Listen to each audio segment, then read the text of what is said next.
I think Russell Gage is a really good fit in this Tampa Bay Buccaneers offense. They already have two great receivers who can certainly win on the outside, and so having a guy like Gage, who will probably primarily be a slot receiver, he can do what the Buccaneers kind of want him to do.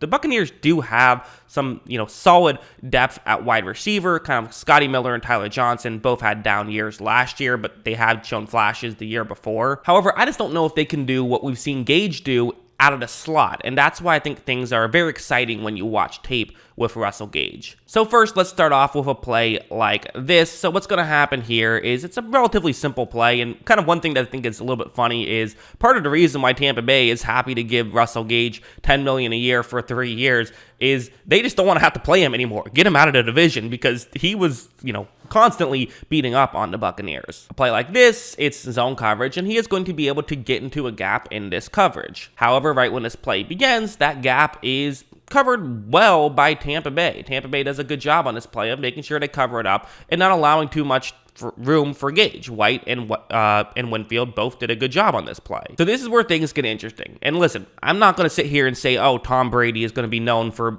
buying time in the pocket, scrambling out, and giving Gage more time to scramble. That's not why I'm showing this play. Although, again, it's not like Matt Ryan is known for that stuff either, but that's besides the point.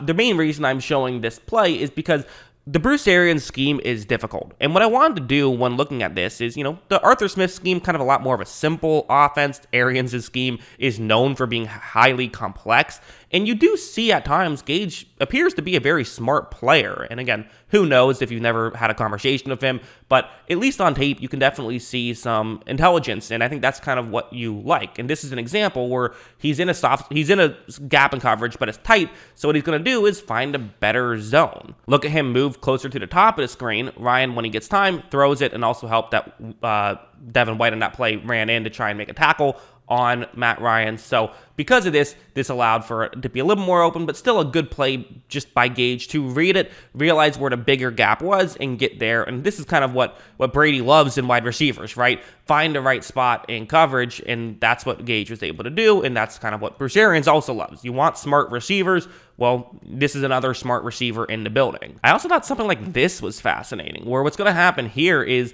this is something that, okay, so this is going to be weird, but so the way this play works is it's designed to get the halfback open. So you might be wondering, why am I showing this play then? Who cares about the halfback getting open? We want to see Russell Gage play.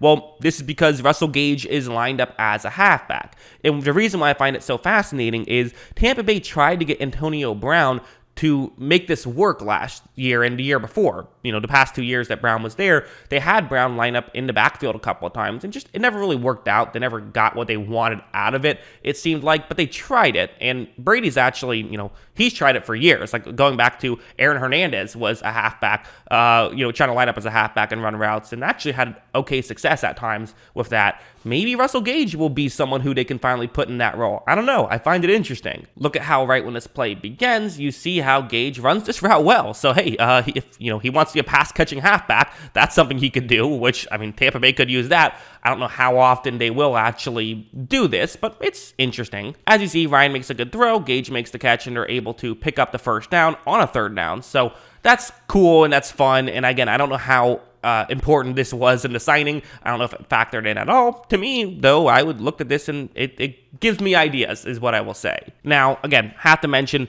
if you're thinking, okay, well, how often does he do this? Like, basically never. This, in fact, was literally the only snap he had out of the backfield last year. So we're very much dealing with small things here. I don't think that this is something that he does too frequently, but at the same time, just something I saw, figured I'd put it in the video. Something like this is definitely something I could see him doing pretty frequently in the Tampa Bay offense. Tampa Bay loves their screen passes. This is something that they tried to do a lot of when teams would run that cover two that they were struggling with a little bit because they didn't have that consistent third option. I think adding Gage is supposed to be the counter to that, but still, things like this, Gage is going to be the one who gets the ball, and watch what happens. Look, Ryan is going to hit Gage. Gage makes the catch and does a good job after the catch and being able to pick up a decent amount of yards. So you have guys like Chris Godwin who can block for him. You have guys like Mike Evans who can block for him, allowing him to be someone who can, do a good job with the ball in his hands. That's definitely something that is, a plus. There's no denying that. Now, I would also have to throw in here,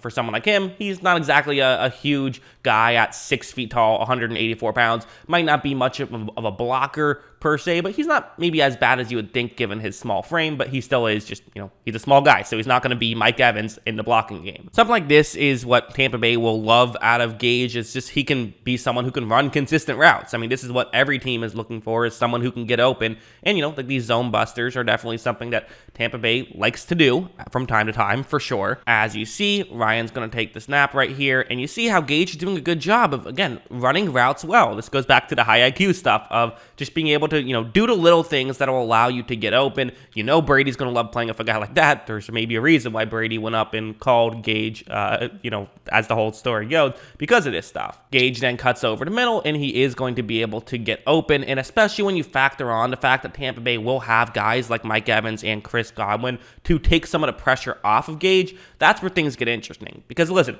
was Russell Gage the best receiver in this free agent class? No, of course not. But he was maybe one of, if not the best receivers to do what Tampa Bay is going to ask him to do. And those are the kind of signings I just like, is when a team says, who can we get that will help us do what we're trying to accomplish, instead of who is just the most talented player on the board. And I think that's what smart teams do, and that's what Tampa Bay did with this move.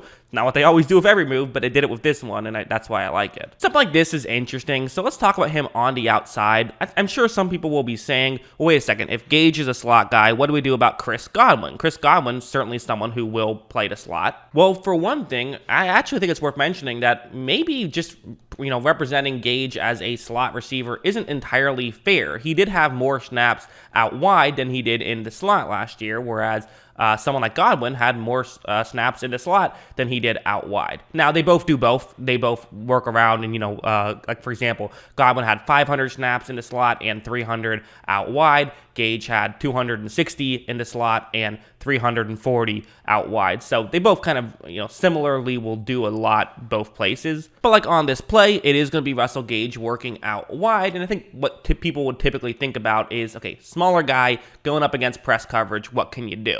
Right when this play begins, you do see that the contact does slow Gage down a little bit. There's no denying that. I mean, again, he is a smaller guy. That is something that you see on tape, not just, on a scale. However, watch how Ryan just throws it up anyways. And look at this catch from Russell Gage. So, hey, you'll like that. Someone who can make a contested catch, that's pretty good. So I do think that I like Godwin on the outside more than Gage, and I think we probably actually will, even though I know the numbers were the numbers last year. I think part of that was, Godwin was playing at times with Mike Evans and Antonio Brown, which meant he played more slot than he probably would without one of those two on the field, and there won't be one of those two on the field next year. And I think Gage was forced to play more outside due to the fact that he was like their number one receiver at a certain point. So I think that it's kind of more of a natural fit for Gage to play the slot. That's my projection, but it's nice to know that they all have versatility. That, of course, helps. But yeah, that's what I think of all of this. What do you guys think? Let me know in the comments below. What are your thoughts on all of this? Always love hearing from you.